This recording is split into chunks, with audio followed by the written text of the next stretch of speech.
Hello दोस्तों, मान लीजिए कि आपने पीडब्ल्यूडी, जेडपी, इरिगेशन या फिर किसी भी डिपार्टमेंट से किसी टेंडर के लिए अप्लाई किया था और वो काम अब आपको मिल गया है। और जब वो आप काम शुरू करेंगे तो हो सकता है कि उस काम को पूरा करने के लिए आपको कम से कम 3 से 5 महीने का समय लगे। लेकिन जब ये काम शुरू हुआ था या फिर काम के बीच में ही मान लीजिए आपने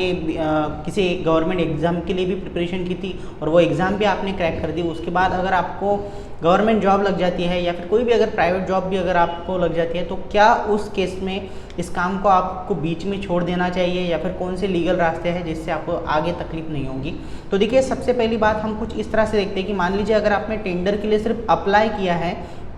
और उस दौरान अगर आपको जॉब मिल जाती है, तो सबसे पहले आपको एक काम करना है। इवन अगर आपको अप्लाई करने के बाद वो जो टेंडर है वो अलाउड भी नहीं हुआ है या फिर वो काम मिला भी नहीं है, लेकिन फिर भी अगर आपको इसी बीच अगर कोई गवर्नमेंट जॉब अगर मिल जाती है या फिर कोई भी प्राइवेट जॉब अगर आपको मिल जाती है और आप चाहते हैं कि वो जॉब आपको करनी है इंस्टेड ऑफ कि आप ये वर्क कंप्लीट करें, तो सबसे पहले आप डिपार्टमेंट को एक लेटर लिख के दीजिए। इसमें ये सब जो भी आपने जॉब के लिए अप्लाई किया था या फिर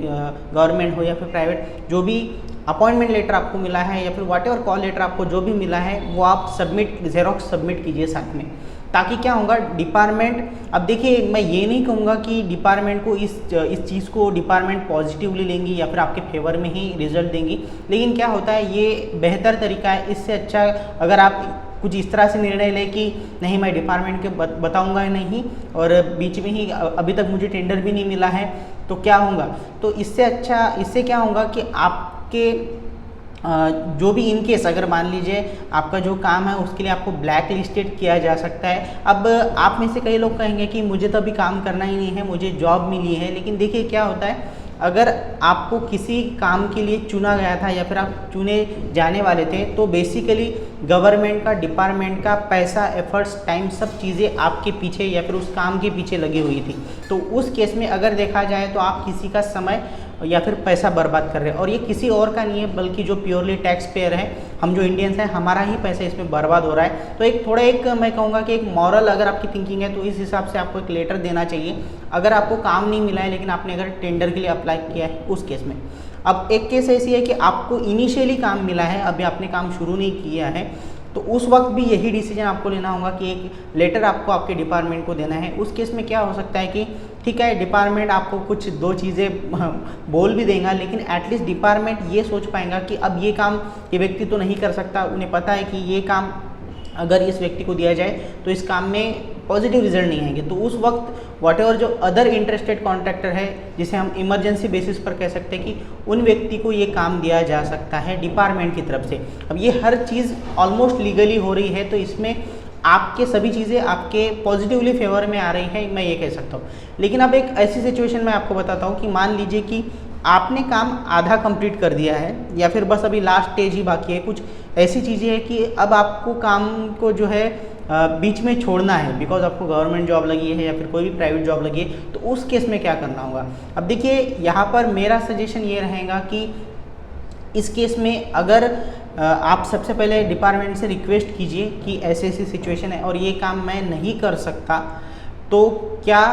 आप किसी और कॉन्ट्रैक्टर को ये काम दे सकते हैं। इस तरह से आपको लेटर लिखना होगा। लेकिन इस सिचुएशन में मैं एक बात बता दूं कि डिपार्टमेंट आपको यही आंसर देगा कि ये काम आप पहले कंप्लीट कीजिए, बिकॉज ये काम ऑलरेडी आपने आधा कंप्लीट कर दिया है, अब बीच में से कोई और कॉन्ट्रैक्टर ये काम नहीं करेगा। ये आपको लीगली आंसर मिलेगा। लेकिन यहाँ पर मैं एक चीज़ बता दूँ, जब भी आप इस फेज़ में हो कि गवर्नमेंट जॉब के लिए भी अप्लाई कर रहे हो या फिर किसी प्राइवेट जॉब के लिए भी अप्लाई कर रहे हो और साथ ही साथ टेंडर के लिए अप्लाई कर रहे हो, तो एक चीज़ हमेशा याद रखना कि ऐसे ही सिचुएशन के बारे में सोचिए कि मान लीजिए कि आपको काम आधा हो जाएगा और वो जॉब मिल जाएंगी, तो आप क्या करेंगे। लेटर देने से कुछ नहीं होगा, बिकॉज डिपार्टमेंट आपको यही आंसर देगा कि आपको ये काम कंप्लीट करना ही है। तो इस केस में आपको आपका खुद का एक बैकअप प्लान रखना है। वो ये रहेगा, जब भी आप इस सिचुएशन में गवर्नमेंट जॉब भी करना है और काम भी करना है, इस तरह से अगर आप किसी टेंडर के लिए अप्लाई कर रहे हो, तो उस केस में आप अकेले अप्लाई मत कीजिए। अकेले इन द सेंस ये हुआ कि ठीक है, ऑन रिकॉर्ड, ऑन जो भी लीगली चीज़ें होंगी वो आपके नाम पर होंगी, आपके नाम पर ही काम मिलेगा। लेकिन आप साथ में किसी और एक्सपीरियंस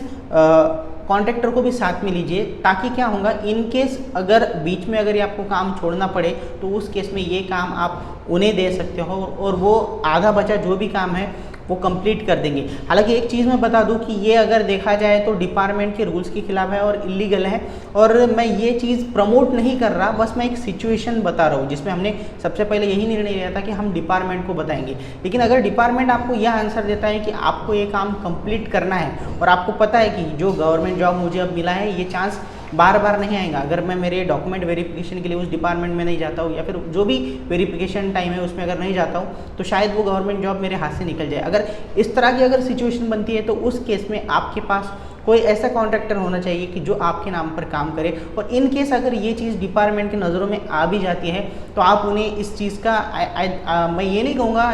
कि आप एक्सप्लेन कर पाएंगे, लेकिन एटलीस्ट यही एक वे होगा जिससे आपका भी काम हो जाए और डिपार्टमेंट का भी नुकसान ना हो। बिकॉज देखिए, हम इसमें अगर काम बीच में छोड़ देंगे तो काम